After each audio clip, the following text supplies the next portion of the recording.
Acara ini dipersembahkan oleh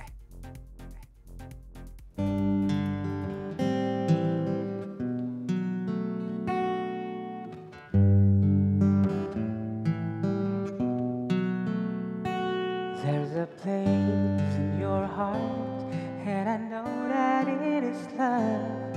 And this place could be much brighter than tomorrow. There are ways to get there if you care enough for the living.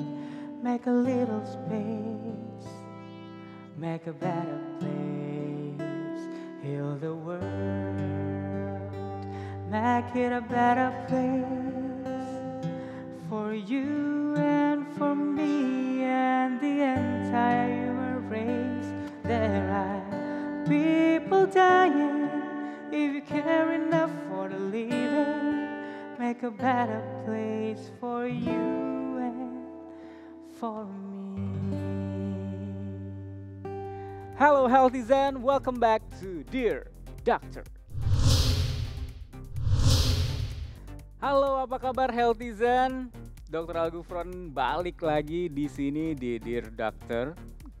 Saya tugas lagi nih hari ini. Nah, tapi inget ya, sekarang nih masih pandemi. Jadi harus selalu terapkan 5M.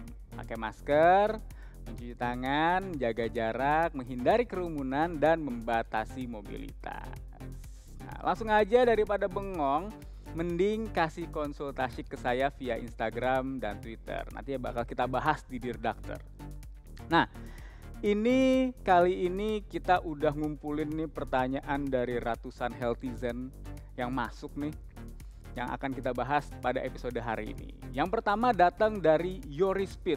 Wah, ini kayaknya atlet lari nih.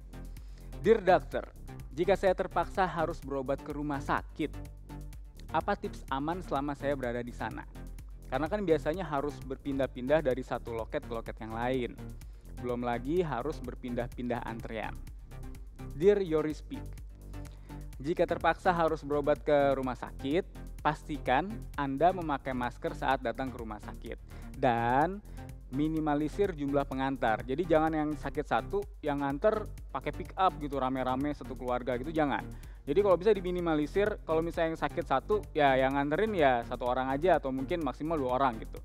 Karena apa? Karena rumah sakit itu sudah jelas tempat orang sakit ya. Apalagi di masa pandemi ini, rumah sakit di mana-mana kapasitasnya juga udah cukup penuh gitu. Jadi kita harus bisa meminimalisir sebisa mungkin, kita kurangi kunjungan ke rumah sakit. Nah, pada masa pandemi ini di rumah sakit ada perubahan juga nih. Jadi pelayanan di rumah sakit juga ada perubahan. Jadi ada yang namanya sistem triase atau screening pasien. Nah, ini jadi diperketat nih. Supaya apa? Supaya pasien-pasien itu dapat disalurkan sesuai dengan zonanya masing-masing, sesuai dengan keluhannya masing-masing gitu. Jadi pasien yang terindikasi misalnya diduga mengalami gejala-gejala yang serupa dengan gejala COVID akan dipisahkan dengan pasien-pasien yang tidak mengalami gejala-gejala seperti itu gitu. Jadi memang sudah ada triasenya, sudah ada screeningnya dahulu sebelum ditentukan nih apakah ini harus lewat IGD, IGD-nya harus IGD yang untuk COVID atau non-COVID, atau mungkin Mas Yori bisa langsung masuk ke poli umum atau poli spesialis kayak gitu. Jadi memang ada sistem triasenya dulu kayak gitu. Nah, selanjutnya ada yang kirim video lewat Instagram. Ini dari @rajaketupat_enggal. Kita saksikan sama-sama. Hai dokter, saya mau bertanya, apakah perokok itu lebih rentan tertular virus COVID-19? Mengapa hal tersebut bisa terjadi? Dan benarkah asap rokok itu bisa menularkan virus? Terima kasih.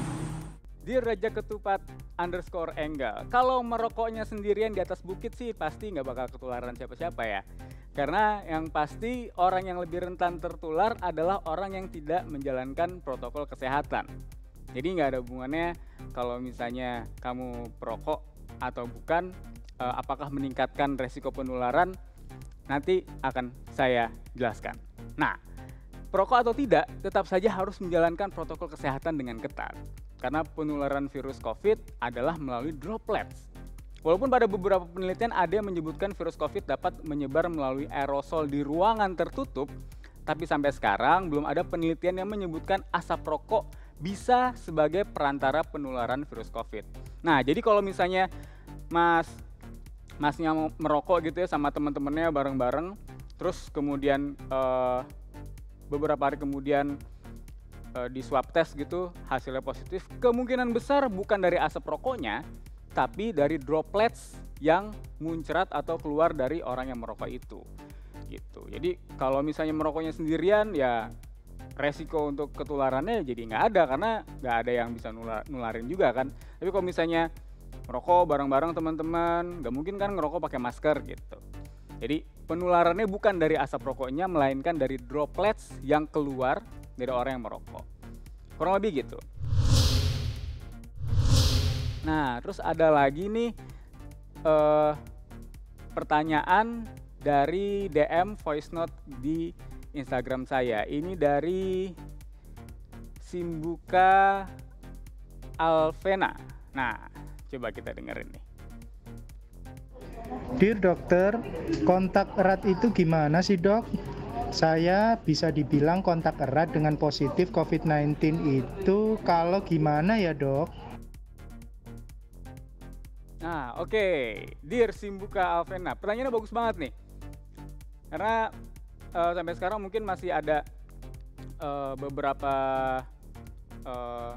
orang yang kurang jelas kontak erat sebenarnya gimana sih. Nah, jadi yang disebut dengan kontak erat adalah ketika satu, kita ada tatap muka atau berdekatan dalam radius 1 meter dalam waktu 15 menit atau lebih. Jadi kalau misalnya kamu lagi ngobrol gitu ya, terus hadap-hadapan itu ngobrol selama 15 menit atau lebih, nah itu bisa masuk kategori kontak erat.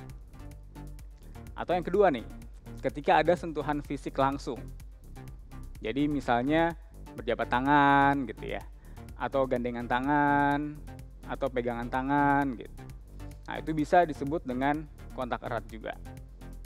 Kemudian yang ketiga adalah memberikan perawatan langsung kepada pasien konfirmasi atau probable tanpa APD standar. Nah, ini biasanya terjadi di fasilitas-fasilitas kesehatan.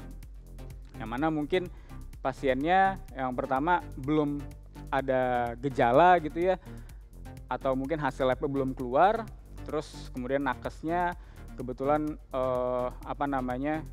waktu memeriksa atau melakukan screening awal nggak pakai APD standar, nah itu bisa disebut dengan kontak erat seperti itu.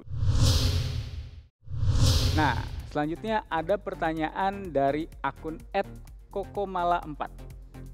Dear Doctor, kalau saya udah vaksin, saya itu bisa jadi carrier juga nggak sih dok? Nah, untuk Kokomala 4, setelah divaksin tubuh kita itu nggak langsung kebal dari COVID. Nah, tujuan vaksin itu bukanlah obat untuk menyembuhkan, melainkan layer of protection. Jadi vaksin itu membuat tubuh kita memiliki antibodi atau proteksi dari virus COVID sampai 95%. Nah, karena 95% itu bukan 100%, maka dari itu kita masih ada kemungkinan terinfeksi COVID. Nah, dari awal juga mungkin sudah banyak beritanya, mungkin teman-teman juga udah banyak baca di media sosial, di media elektronik gitu ya, atau mungkin udah dapat penjelasan juga dari dokter atau tenaga kesehatan. Tujuan vaksin itu sejak awal bukan untuk mengobati, tapi supaya ketika kita terinfeksi, gejala yang muncul hanya gejala yang ringan, kemudian bisa mengurangi resiko kematian dan memperpendek masa penularan, yang mana hal ini bukan hanya bermanfaat untuk diri kita aja, tapi untuk orang-orang lain di sekeliling kita. Maka dari itu, tetap jalankan protokol kesehatan walaupun kamu sudah divaksin. Ini sampai kapan sih dok kita kayak gini? Ya sampai terbentuk herd immunity atau imunitas kelompok. Nah, kapan tuh imunitas kelompok itu bisa terjadi dok? Nah, targetnya adalah 65% sampai 70% masyarakat di suatu negara sudah memiliki antibodinya atau sudah dilaksanakan vaksinasi. Setelah itu ya bisa dikatakan suatu negara sudah mendapatkan yang disebut dengan herd immunity. Nah, udah semua nih kayaknya, tapi masih ada kesempatan buat teman-teman lain yang masih mau tanya-tanya. Tinggal kirimin aja pertanyaannya, bisa lewat Instagram, bisa lewat Twitter ya. Ini konsultasi Healthizen ini kayaknya makin lama makin asik nih. Jadi jangan lupa tonton episode Dear Doctor selanjutnya. Kalau ada pertanyaan boleh tulis di kolom komentar. Kalau kalian rasa video ini bermanfaat bisa langsung share juga ke teman-temannya. Saya Dr. Algufron, pamit dulu. We share because we care. Ways to get there if you care enough for the living. Make a little space. Make a better place, heal the world. Make it a better place for you and for me and the entire human race. There are people dying. If you care enough for the living, make a better place for you and for me. Make a better place for you and for me.